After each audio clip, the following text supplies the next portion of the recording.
Three of its followers arrested in the investigation of the murder of Sharon Tate and 6 others.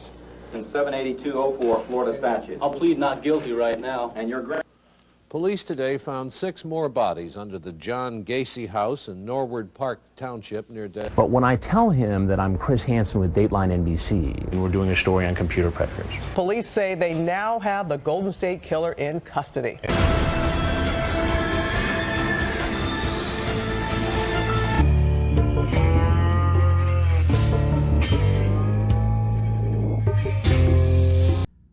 Serial killers, murder, violence, drugs.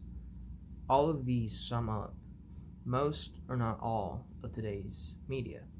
From news to movies to books to video games. A lot of it revolves around these topics. And I wanted to study about why. Why is this the case? Why is society obsessed with evil? When I say evil, I don't mean your dictionary definition of evil. I don't mean Satan. I don't mean like demons, the devil. I mean things that our society perceives as wrong, as illegal. Things like murder, violence, drugs, alcohol, prostitution, anything that breaks our societal norms. And I thought that this would be an interesting topic because of how prominent it is today.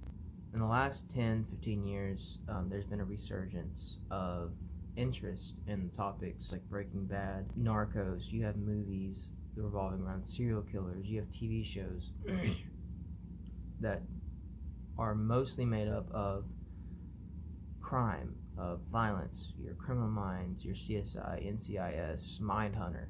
And in the past, you've had movies like Psycho, American Psycho, TV shows like Bates Motel. I mean, all of these revolve around one topic or another of drug use or violence or murder.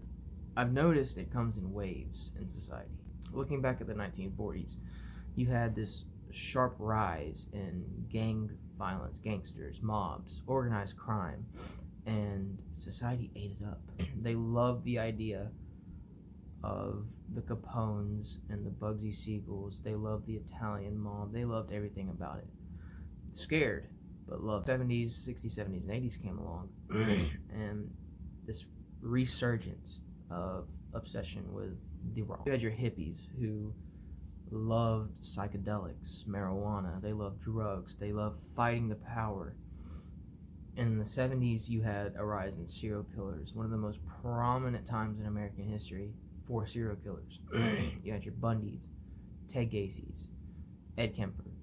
I mean, all of these people rose to fame in the 70s and 80s and 90s because society was obsessed with them. And then the 90s came along and it dies down, to your grunge rock and emo phases. And then comes our generation, our time period, and all this is resurging with modern day media, with newscasts that focus on all the bad. There's not a lot of good newscasts. You have video games depicting evil. You have GTA, Mafia, LA Noire. I mean, these games revolve around crime, fighting crime, and being involved in crime. And, like I said, TV shows like Breaking Bad, which revolves around a huge drug trade. Narcos, revolving around a huge drug trade. TV shows on Netflix that revolve around kidnapping. I mean, all of these pique our interest, and I want to know why. Is this normal? Does this break our definition of norms? That's what I mainly wanted to focus on, is why, and is it normal? And to do that, I decided that I was going to do a survey method. I was going to make up a survey in Google Polls and send it out through GroupMe's and get my responses back. And the survey was basically 4 or 5 questions. It was, how old are you? What TV shows, movies, topics are you interested in? It was a list of 33. If you chose any of these topics, why are you interested in it? If you didn't choose any of these topics, why aren't you interested in them? Do you believe the interest in these said topics is a normal thing? And then it asked, do you research, study, look into any of these topics for more than 3 hours a week? And I asked that question just because I was curious on how often people use up their free time to do research into these kind of things, based on modern day media and how desensitized we are to it. I wanted to focus on a specific group of people. I wanted to focus on this population with age ranges from like 18 to 23. And I did that because that is our generation. That's the generation I want to focus on why we're currently in this cycle of evil obsession.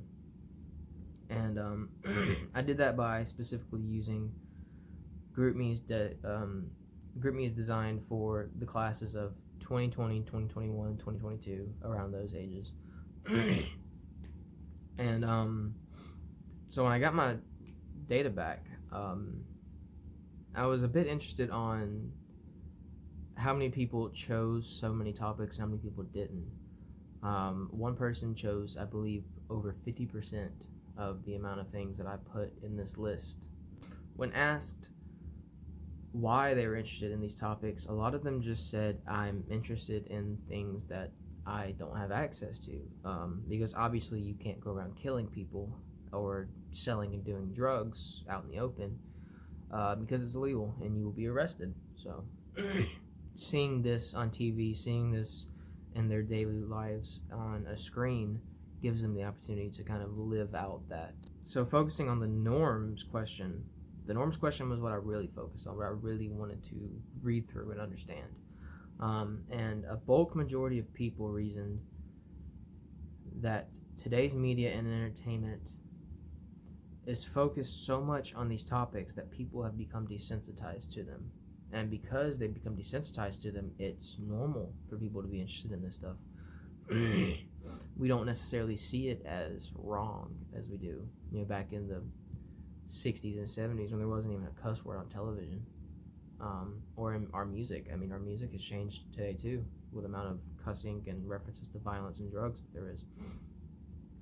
And then also the other second main argument from the people I surveyed onto why they thought it was normal and why not was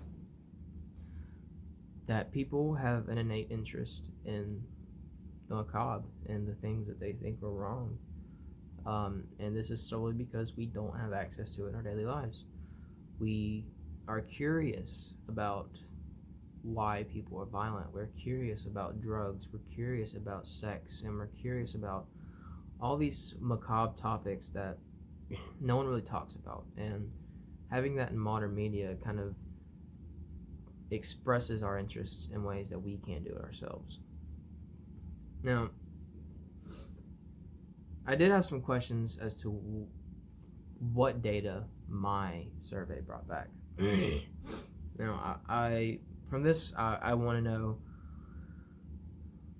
why media has changed so much in the last 20 years. Why media has suddenly jumped from expressing the good in society to expressing the bad. Why media jumps from TV shows about modern families to TV shows about drugs and violence, which is something that would have to be done in another study or has already been studied. But I did have some limitations as far as the study goes. One of the limitations that I noticed after I got the data back was that it gave a real opportunity for lax answers. People who answered the questions but didn't really give details into why they answered with yes or no. So it really didn't give me much to use as far as using it for my data. But also my questions that I typed out could have been worded a little bit better, asking for more details, things like that. But strengths, I felt that the method was used well because I was able to mass distribute it to a group of people, instead of just talking one-on-one and finding certain people or giving people paper survey. Using the electronic method allowed me to distribute it widely. But also, I felt that using the electronic method allowed me to distribute it through GroupMe, which allowed me to focus on that certain age range. But I felt those were two really good strengths that I had. While I didn't necessarily get the results I was expecting or wanting to get from the study, I didn't get down to the core reason why society is so obsessed with evil. I did get answers back that pleased me. I was able to understand why society thought it was normal. to be so interested in evil. I got a better in-depth look on why it's normal, which more or less boils down to we just are so open to the idea that evil exists in our world, more so than our parents' generation and more so than our grandparents' generation. We understand that there's things that go on that we don't personally have access to or choose not to have access to, but we have an innate interest in it, which is very interesting to me and definitely just proves that this topic does break social norms, but at the same time our social norms are changing. 40 years ago, this would have been bizarre. Being obsessed with things like this, we would have been looked at as outcasts. But in today's society, it's normal. So yes, it does break societal norms, but at the same time, our societal norms are changing. And I find that that's one of the most interesting outcomes that I had of this study. So thanks for watching. I hope you enjoyed. I hope it kind of shed some light on what I am interested in and what my study revolved around. Peace.